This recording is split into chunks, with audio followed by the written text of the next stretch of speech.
자, 이 족보는 아브라함에게 주어진 언약이 이제 이삭을 통해서 어떻게 이루어지는지를 보여주는 그런 내용인데요. 이삭은 40세에 리브가를 만나서 결혼을 했습니다. 아브라함처럼 이삭도 아이가 없었습니다. 이삭이 20년의 그 긴 기다림을 이삭은 기도로 채웠던 것이죠. 이삭은 아마 아버지 아브라함으로부터 좋은 믿음의 어떤 본을 배운 것 같아요. 그래서 그는 자신의 그 출생 과정의 긴 기다림의 이야기를 아마 알았겠죠. 아브라함도 25년이라는 긴 기다림을 통해서 이삭을 얻었기 때문에 그 과정을 잘 알고 있을 것이고, 또 그 모리아 산에서 자신이 하나님께 바쳐질 뻔했죠. 지난주 말씀이죠. 그래서 그 경험을 통해서 여호와 이레의 하나님을 배우고, 그래서 불가능을 가능하게 하시는 그런 하나님을 이제 의지했던 것이죠. 그래서 이삭은 그런 기다림의 시간들을 기도로 채울 줄 알았다는 것이 우선 우리가 생각을 하면 좋겠습니다. 자, 하나님은 이삭의 기도를 들으시고 드디어 리브가의 태를 열어주셨습니다. 자, 21절에 보니까 태를 열어주셨는데 재밌는 장면들이 오늘 성경에는 있습니다. 여러분 다 아는 이야기일 수 있는데, 리브가가 어느 날부터 막 속이 울렁거리고 막 배가 막, 저는 임신을 안 해봐서 잘 모르겠어요. 하여튼 막 배가 막 뒤집을듯이 요동을 친 것 같아요. 요즘 같으면 산부인과 가서 무슨 뭐 찍어보죠.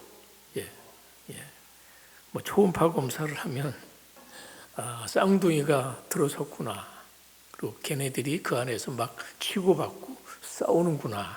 뭐 알았겠죠. 그 당시에는 초음파가 없었습니다. 그래서 리브가는 걱정이 되는 거예요. 이거 잘못됐나 하면서 막 걱정을 해요. 그래서 하나님 앞에 기도합니다. 하나님, 제 속이 너무나 지금 요동하고 막 울렁거리는데 무엇 때문에 이러는 겁니까? 하고 걱정이 돼서 기도를 했습니다. 죽을 병에 걸렸다고 생각할지도 모르겠죠. 하나님께서 드디어 그 불안한 리브가의 기도에 대해서 응답을 하시는데요. 그 내용이 23절이에요. 한번 23절을 같이 보겠습니다. 하나님의 응답, 이 내용이 중요합니다. 자, 23절 다 같이 시작.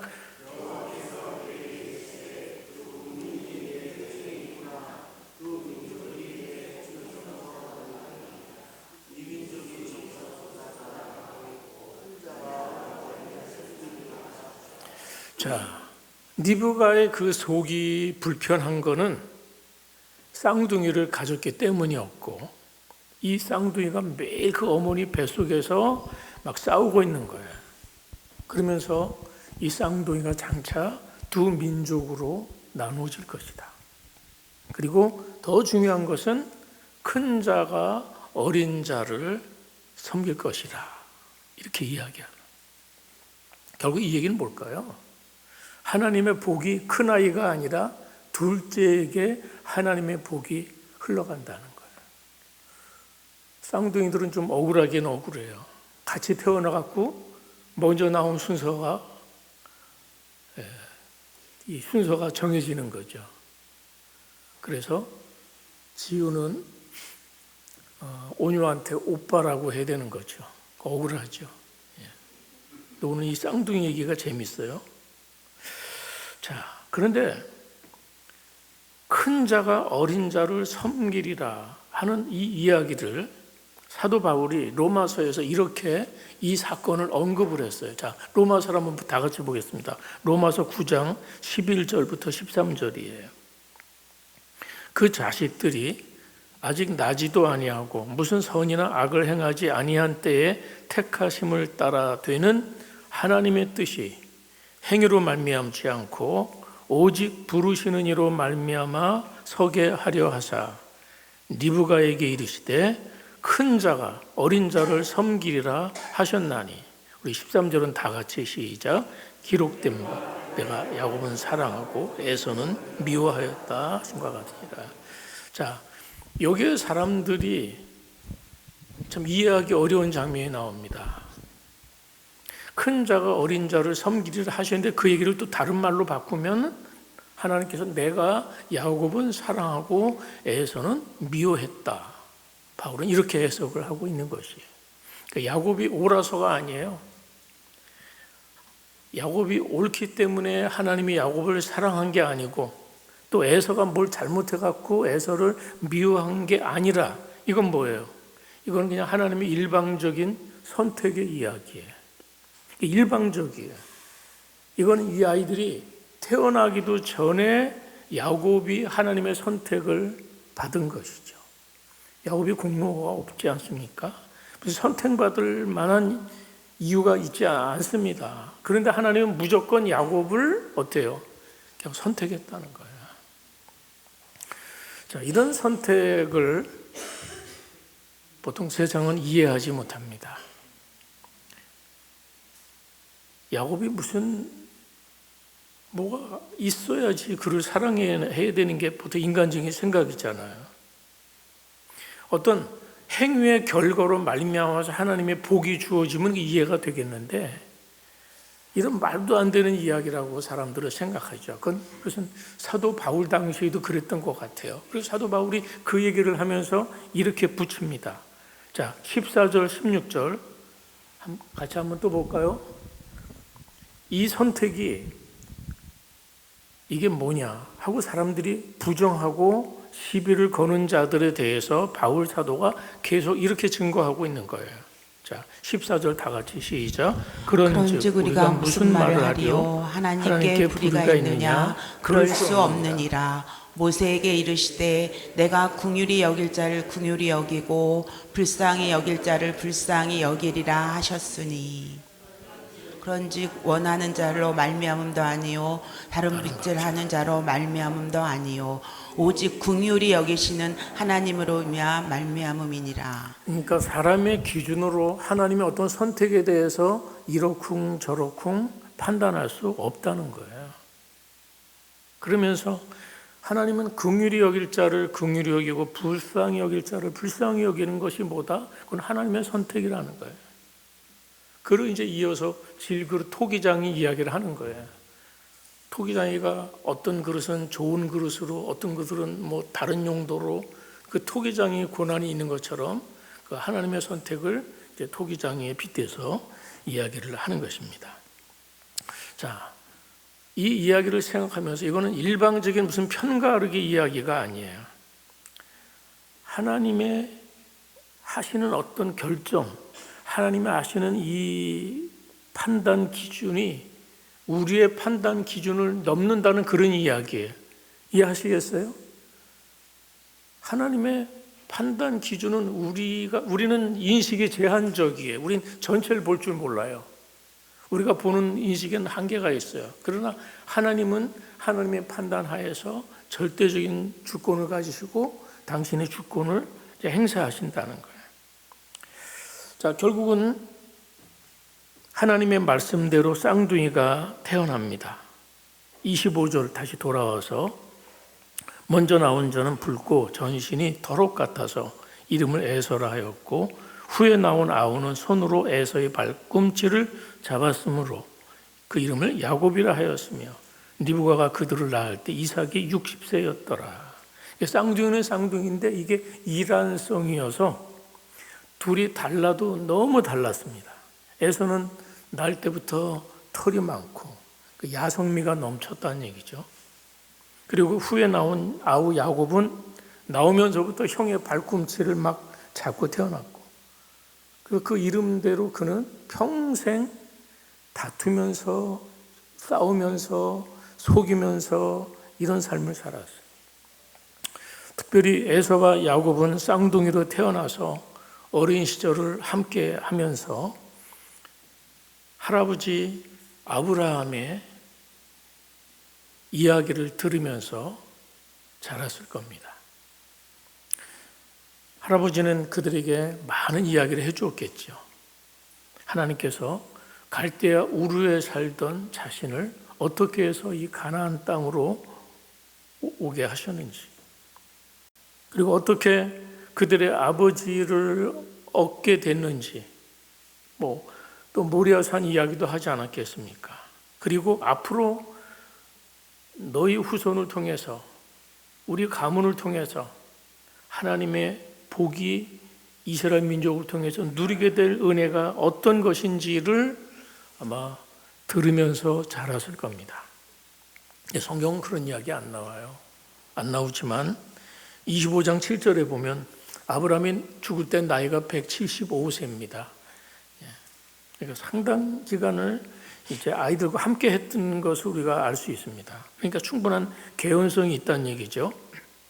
자, 그래서 어렸을 때부터 무의식적으로 배워서 형성되는 게 가치관입니다. 할아버지로부터 믿음 이야기를 들으면서 자라는 동안 에서와 야곱의 마음속에 각기 다른 두 개의 가치관이 형성되고, 그 결과로 그들은 판이하게 다른 두 길을 이제 가게 됩니다.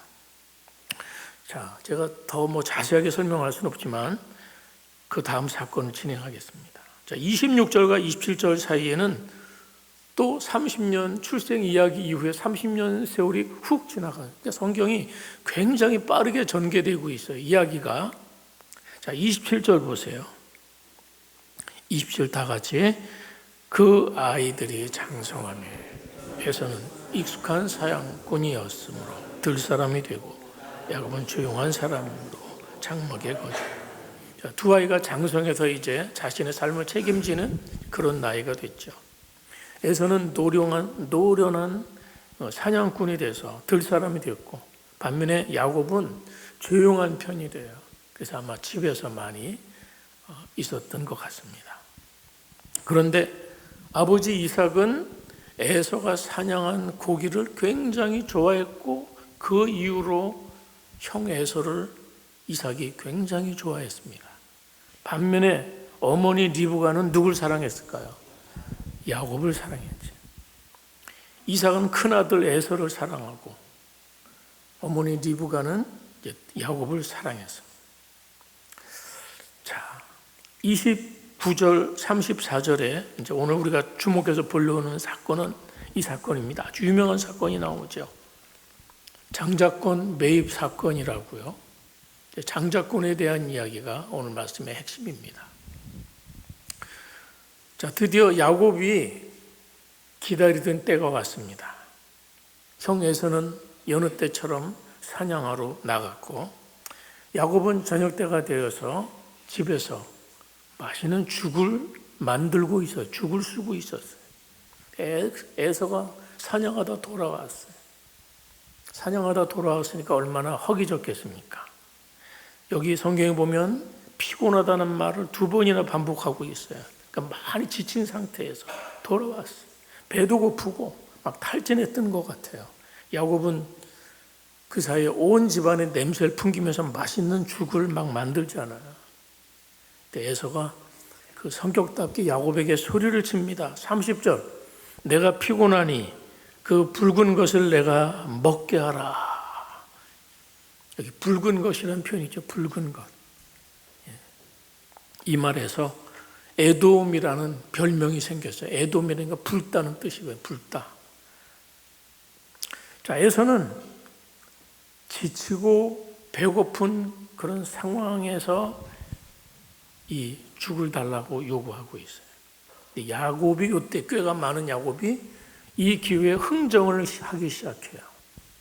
자, 31절 보면 형의 장자의 명분은 오늘 내게 팔라는 거예요.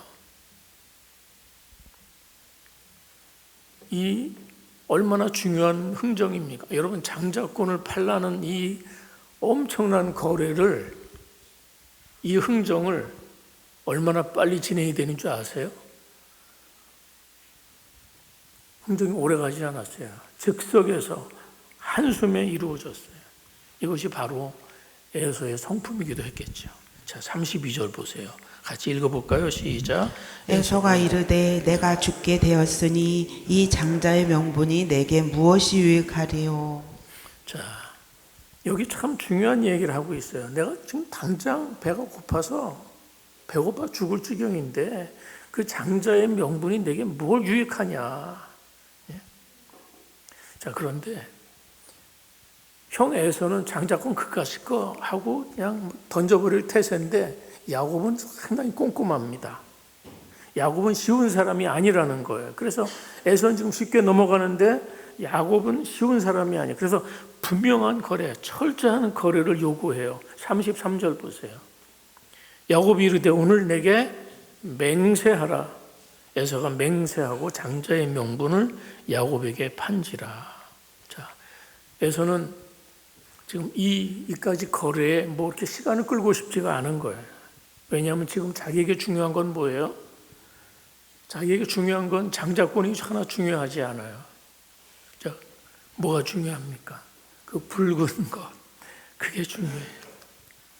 에서는 그래서 야곱이 맹세하라고 요구하니까 그래 맹세해 줄게 하면 맹세라는 거예요. 그러면서 이제 장자의 명분을 팔아넘겼습니다.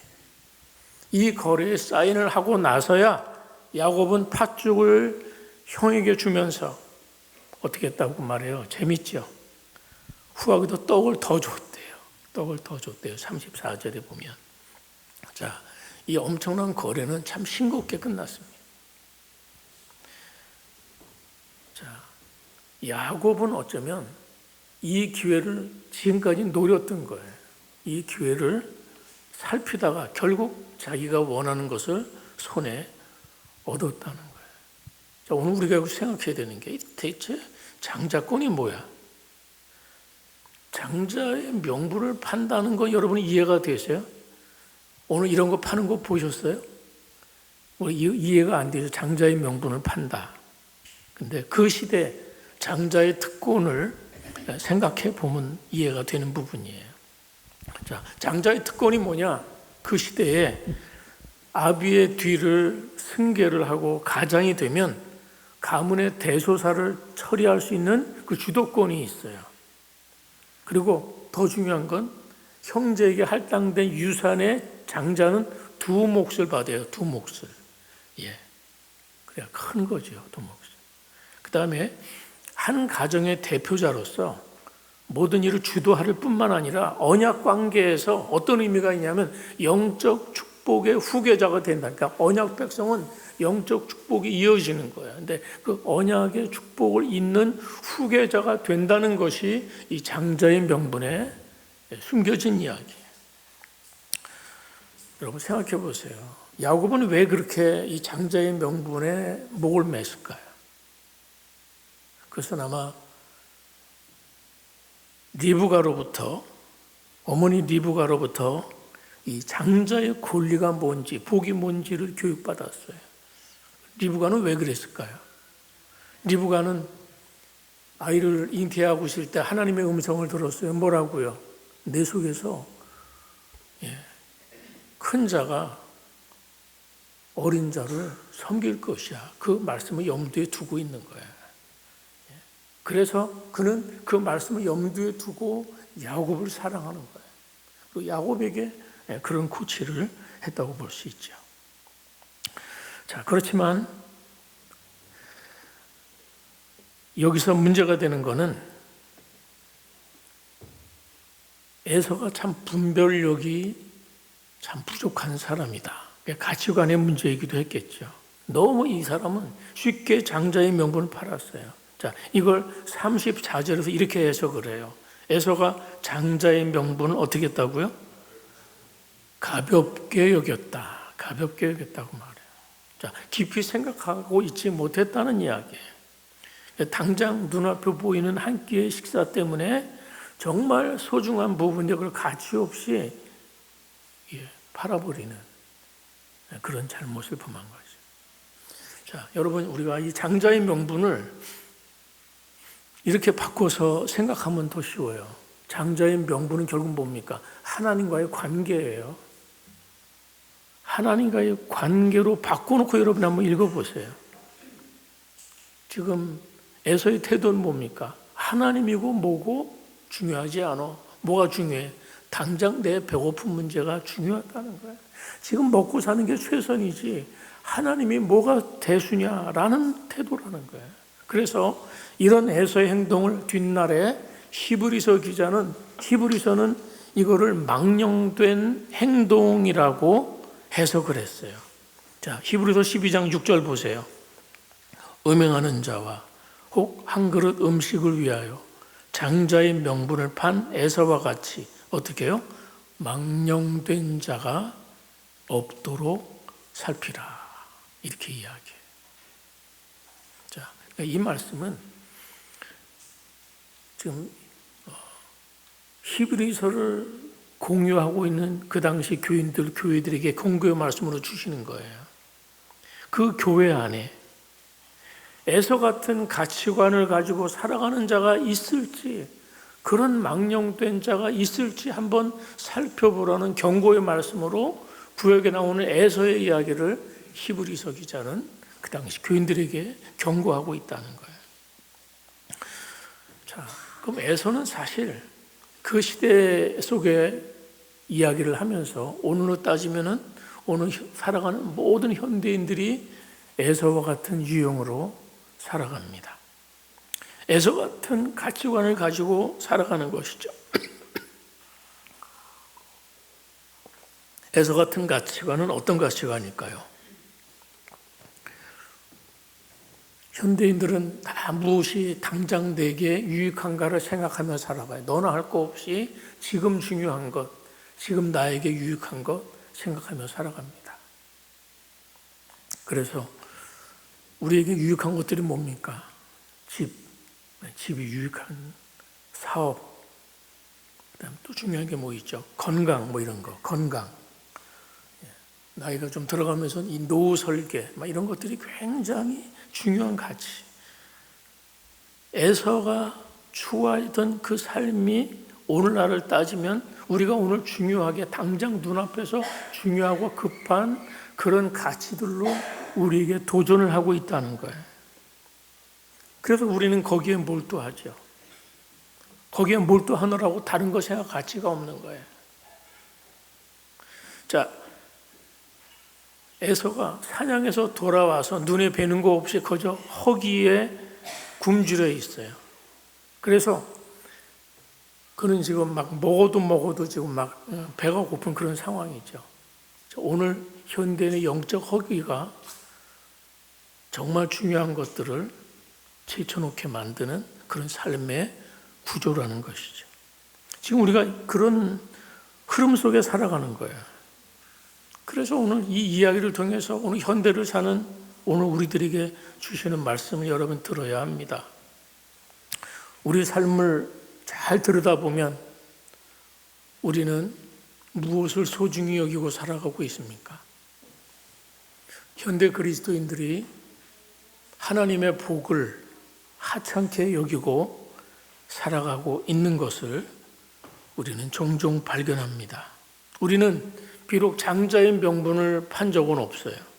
그렇지만 우리가 살아가는 많은 삶의 현실에서 정말 중요한 그 가치들을 어떻게 중요하지 않게 취급하는 그런 잘못이 오늘 우리들에게도 있는 것이죠.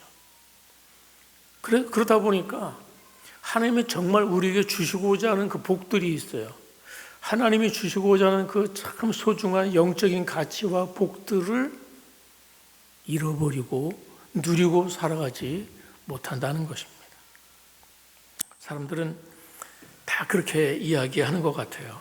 지금 당장 내가 어려운데 영적 생활 그까 싶게 뭐 이렇게 중요하냐?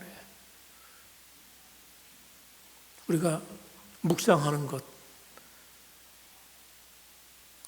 별로 그렇게 묵상 한 번 안 했다고 무슨 일이 일어나지 않잖아요. 주일날 교회 한 번 빠졌다고 무슨 일이 일어나지 않잖아요.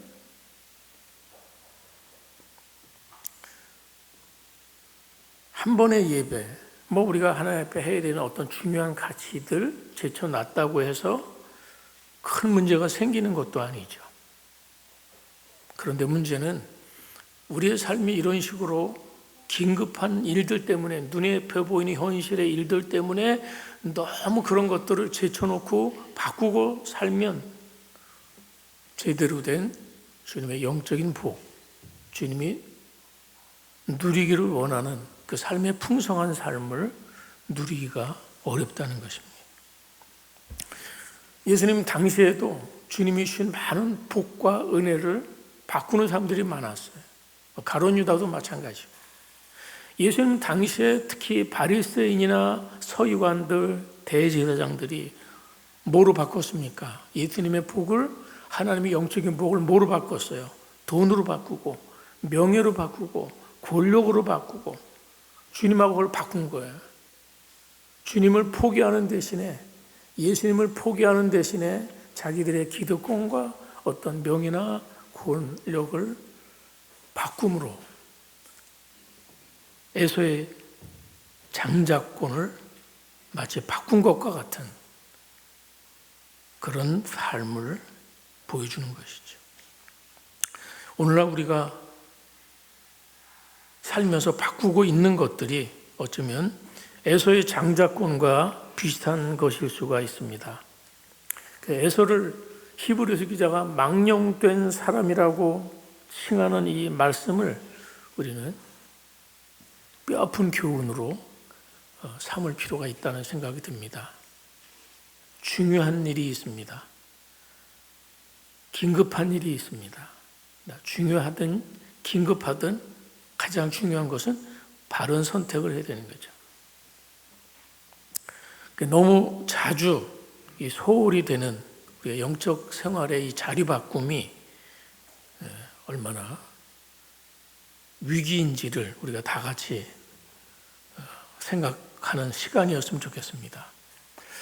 자, 오늘 신약시대 성도들은 모든 장소가 거룩합니다. 교회만 거룩하지 않고 우리가 살아가는 모든 삶의 환경이 다 거룩해요. 맞죠?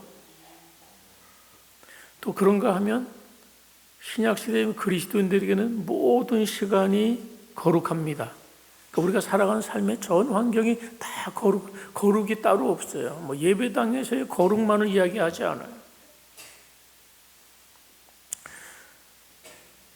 자, 그래서 우리가 지금 그렇게 살아갈 수 있는 이유는 뭡니까? 우리가 하나님이 우리 안에 거하셔서 성령의 전이 돼서 우리는 거룩한 성도로 이 땅을 살아갑니다. 또 모든 시간이 거룩한 시간으로 변화된 그런 삶을 살아갑니다. 자, 그런데 우리가 놓치기 쉬운 게 이런 것이에요. 그렇다고 해서 여전히 우리가 하나님을 특별히 예배하기 위해서 구별하는 시간들이 있어요.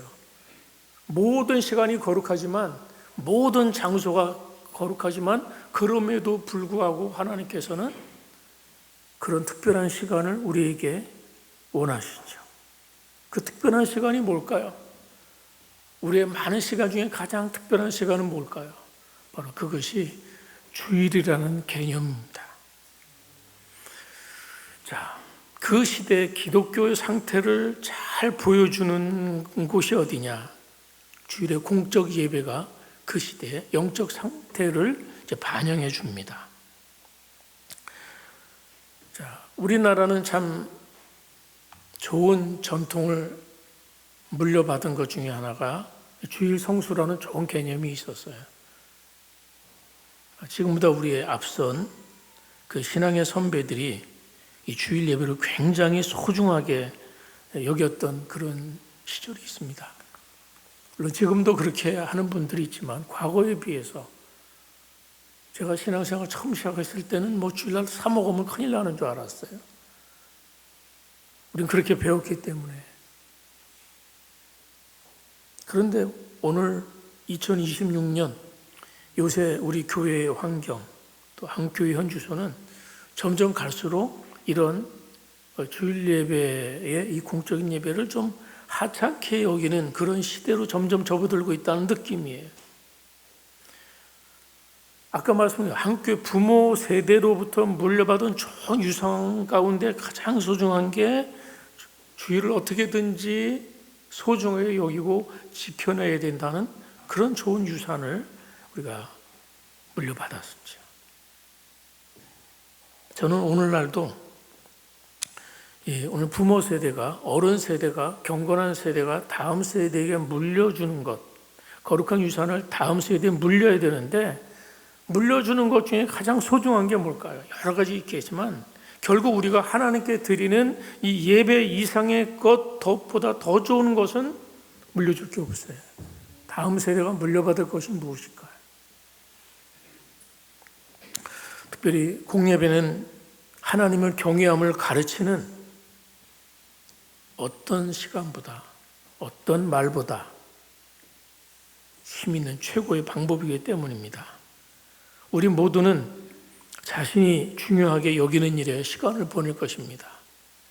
자신이 귀하게 여기는 일에 물질도 투자합니다. 우리가 신앙이 참 중요하고 참 가장 중요하다고 생각을 하지만, 근데 우리의 삶은 점점 거룩해지는 일, 하나님의 말씀의 사람으로 빚어지는 일에는 점점 더 우리의 시간이 줄어들어요. 그렇죠? 또 마음도 줄어들어요. 그래도 하나님이 알아서 잘 해주시겠지 하는 그런 막연한 기대가 커져가고 있습니다.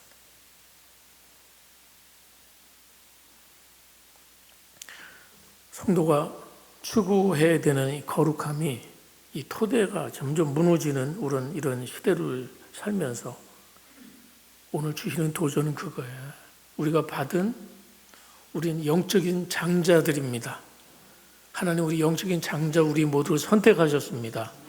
그래서 그 장자권을 팔지 않기를 바랍니다. 하나님이 주신 이 거룩한 장자권, 에서는 미워하고 야곱은 사랑했다고 하는 이 놀라운 하나님의 긍휼하신 은혜의 선택이 나에게 부어졌어요. 내가 구원받은 하나님의 자녀로서 구원받을 만한 자격이나 그런 행위를 하지 않았음에도 불구하고 하나님은 나를 야곱으로 선택하시고 나에게 장자권을 허락해 주셨습니다. 그래서 이 신앙의 장자권을 생각하면서 우리가 살아가야 돼요. 오늘 창세기 25장은 우리에게 묻는 거야. 당신은 에서입니까? 아니면 당신은 야곱입니까? 우리는 어쩌면 좀 좋은 환경에서 태어났어요. 그러다 보니까 이 세상에 더 많은 가치관을 배우게 되고, 그러다 보니까 하나님의 경륜을 가볍게 여기는 그런 시대를 우리는 살아갑니다. 그럼에도 불구하고 그런 부족한 나를 기억하시고 나와 함께 하시고 나를 끝까지 책임지시는 이 하나님의 사랑을 붙드시기를 바랍니다. 신앙은 이 환경을 대하는 우리의 태도에서 드러나는 겁니다. 그러니까 어려울 때도 하나님께 나아가 기도하는 것. 그러니까 이삭은 그 오랜 기다림을 기도하면서 버텨냈던 것처럼 환경적인 어려움을 하나님 앞에 기도하면서 문제가 있을 때마다 그분의 뜻을 구하면서 그렇게 살 때 그 사람이 하나님을 사랑하는 신앙인이 되는 줄 믿습니다. 오늘 말씀드리고 싶은 것은 분명히 기억하세요. 우리 인생의 모든 걸음이 하나님의 주권 아래에 놓여 있습니다. 그래서 때로는 내 인간적인 생각대로 안 될 때 힘들 때도 있지만 그 시간들을 기도로 하나님의 때를 기다릴 뿐만 아니라 주님이 우리에게 원하시는 장자의 복, 장자의 가치관을 온전히 누리실 수 있기를 바랍니다. 그것이 하나님의 거룩한 백성으로 이 땅을 사랑하는 우리의 태도이기 때문입니다. 그런 우리의 삶이 하나님을 아름답게 드러내는 그런 지체들이 되시기를 소망합니다. 다 함께 한번 기도하겠습니다.